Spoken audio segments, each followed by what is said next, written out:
माननीय चाँद मोहम्मद सर, राष्ट्रीय प्रभारी राष्ट्रीय मुस्लिम मोर्चा नई दिल्ली है, मैं उनको निवेदन करता हूँ आप आए और अपनी इस आंदोलन को संबोधित करें। माननीय चाँद मोहम्मद सर। बहुत बहुत धन्यवाद। साथियों, पूरे देश में ईवीएम के जरिए इस देश में लोकतांत्रिक और संवैधानिक मूल्यों को आज मनुवादी पार्टियों ने खत्म करने का काम किया और जिस संविधान की रचना डॉक्टर बाबा साहब अम्बेडकर ने की, जिसमें 395 आर्टिकल, 12 अनुसूचियां और 22 अध्याय लिखे, तो मैंने जितना संविधान के बारे में पढ़ा, जितना जाना और जितना जानने और समझने की कोशिश निरंतर कर रहा हूं, तो मैंने पाया कि जिस संविधान की रचना डॉक्टर बाबा साहब अम्बेडकर ने किया, उसमें लिखे प्रत्येक जो आर्टिकल है और प्रत्येक आर्टिकल के अंदर जो प्रत्येक वर्ड है, इस देश के मूल निवासी बहुजन समाज को अधिकार संपन्न बनाने के लिए लिखे। लेकिन ये ईवीएम से चुनी हुई सरकारों ने उसी डॉक्टर बाबा साहब अम्बेडकर के संविधान में पिछले 75 सालों में 400 से अधिक संविधान में संशोधन कर दिए।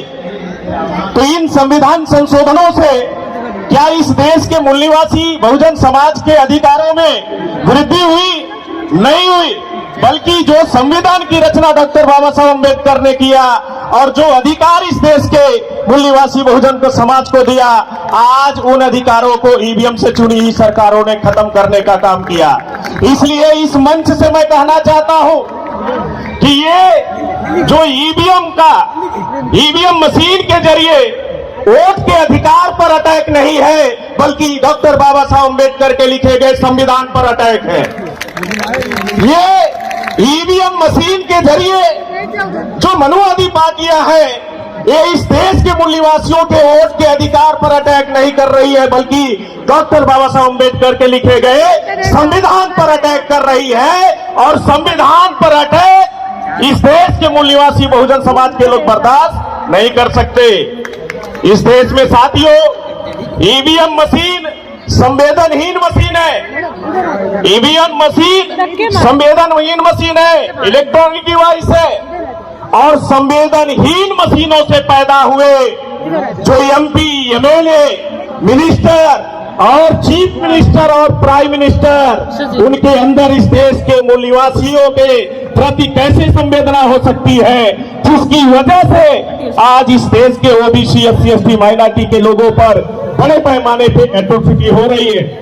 साथियों, ईवीएम से चुनी हुई सरकार ने पिछले, अगर हम बात करें 2 दशक से, भारत के लोकतंत्र में भी इस देश के संविधान को खतरे में नहीं डाला, बल्कि इस देश में रह रहे मूल निवासी शोषित, वंचित, पीड़ित समाज के हक अधिकार और उन्हें मान सम्मान, स्वाभिमान से जीवन जीने के अधिकार को आज खतरे में डाल दिया है।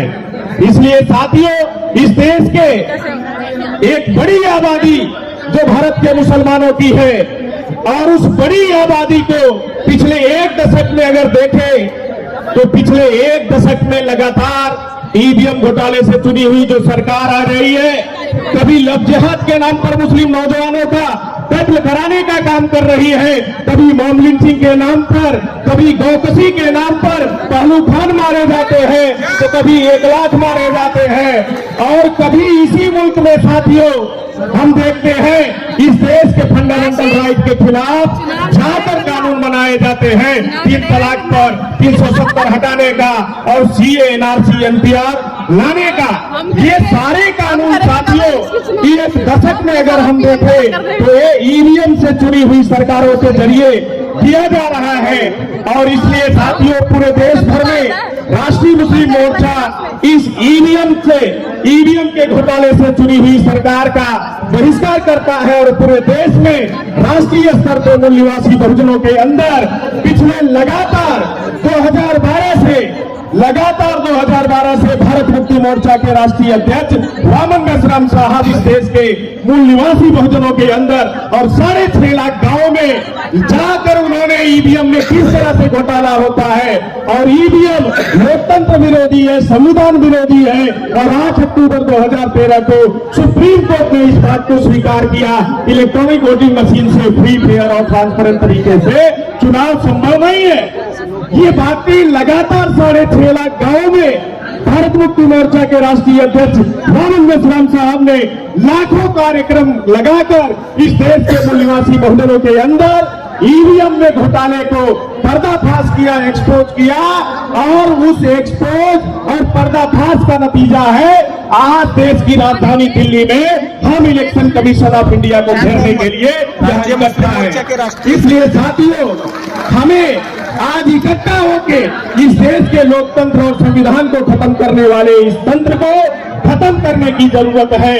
और हम सभी लोग इस देश के मूल निवासी हैं। इसलिए साथियों, मैं कहा करता हूं, हम सभी लोग इस देश के एक सभ्यता और एक संस्कृति और एक रक्त के लोग हैं, एक खून के लोग हैं, एक डीएनए के लोग हैं। इसलिए मैं कहा करता हूं कि शेरनी की नस्लें कभी सियार पैदा नहीं करती, शेरनी की नस्लें कभी सियार पैदा नहीं करती, हम मूल निवासियों की माएँ कभी गद्दार पैदा नहीं करती। भेड़ियों की ताकत से जो आरएसएस और बीजेपी के लोग हैं, इस मंच से मैं चुनौती देना चाहता हूं, भेड़ियों की ताकत से चीते मरा नहीं करते। भीम और बुद्ध और मोहम्मद के दीवाने किसी से डरा नहीं करते। हम डरने वाले लोग नहीं हैं, लड़ने वाले लोग हैं, संघर्ष करने वाले लोग हैं। साथियों, आखिरी बात नारे के साथ मैं समाप्त करना चाहता हूं। हम बोलेंगे एक नारा कि वोट की चोरी ईवीएम से नहीं चलेगी। वोट की चोरी ईवीएम से नहीं चलेगी।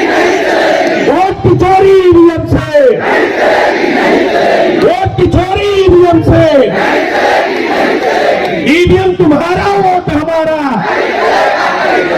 ईवीएम तुम्हारा, वोट हमारा। बोल 85, बोल 85। वामन मेश्राम साहब संघर्ष करो, वामन मेश्राम साहब संघर्ष करो, वामन मेश्राम साहब संघर्ष करो। भारत मुक्ति मोर्चा, भारत